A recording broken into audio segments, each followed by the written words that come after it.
السلام علیکم و رحمت الله و برکاته. حتما شما شنیدین از مردم که میگن که این لباس اسلامی نیست.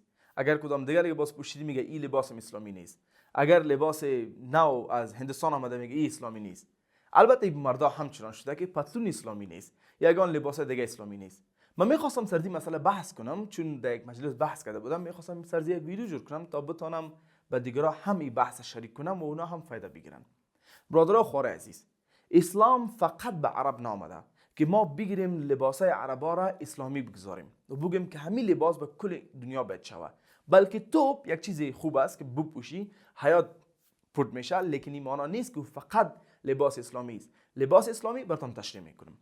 رسول الله صلی الله علیه و سلم فقط به عربا نامده، قرآن فقط به عربا نامده. الله سبحانه و تعالی میگه سوره انبیاء سوره نمبر 21 آیه نمبر 107 و ما ارسلناک الا رحمت للعالمین. رسول الله سبحانه و تعالی به رحمت عالمین آمده، یک رحمت به کل عالمین آمده.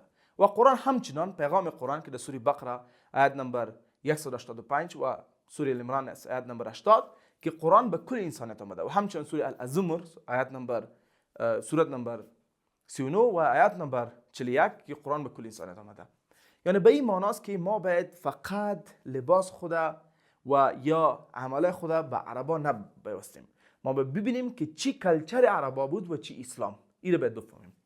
به این خاطر این بحث زیاد است در قرآن و در حدیث درباره حجاب و این یک مسئله کلان مشته میتونه. لیکن ثم الحمدلله یک شیخ به نام ناصرالدین البانی رحمه الله و تعالی او حجاب کاتگورایز کرده از قرآن و حدیث. و در قرآن اگر شما متوجه شوید در سوره نور سوره نمبر 24 نمبر 30 الله سبحانه و تعالی اول بحث مردا را کرده که شما چشم خود پایین کنین.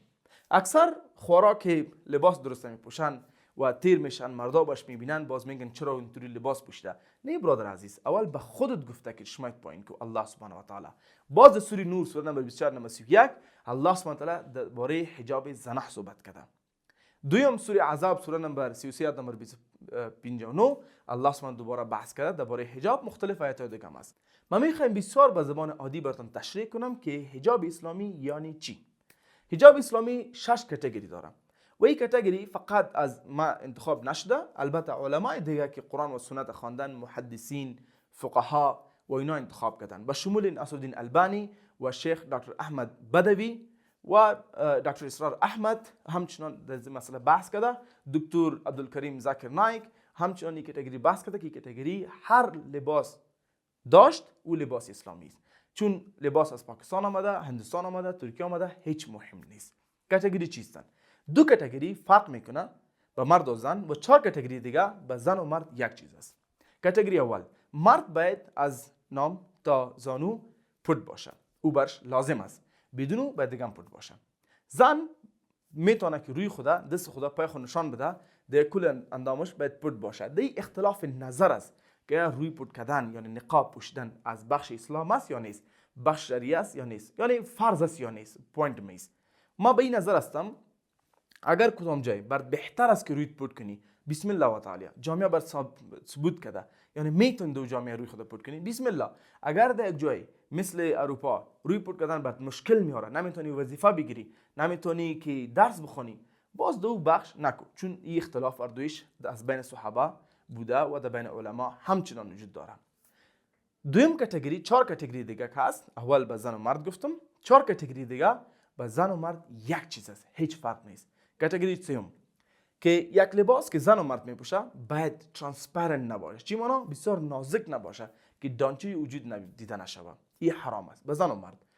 4م که یک لباس باید پوشیده نشوه که بسیار تایت است به زن و مرد که وجود دیده نشوه. متاسفانه یگان برادرها هستن بسیار تایت پتلون میپوشن و کدام وقت که پایین میشن یگان از وجودشان معلوم میشه. متاسفانه اونا باید خود اصلاح کنن. همینطوری خوارا هستن که بسیار تایت پتلون میپوشن که پایش معلوم میشه، یعنی دانچه پایش معلوم میشه، او همچنین حرام است. کاتگوری 5م که زن و مرد باید یک لباس نپوشن که نشانی مذهب دیگر هستند، مثل کراس، مثل لباس بودا، یعنی بوداها هستند، مثل یک کلاه خورترک از یهودا. ساری از کاتگوری لباس بودیزم نمیه، میبخشین هندویزم نمیه، چون ساری ها مختلف تایپس دارن. اگر یک ساری میتونه شرایط اسلامی رو پورا کنه بپوشین، مشکل نیست. کاتگوری آخرم ششم که مرد باید از زن نپوشه و زن باید از مرد نپوشه.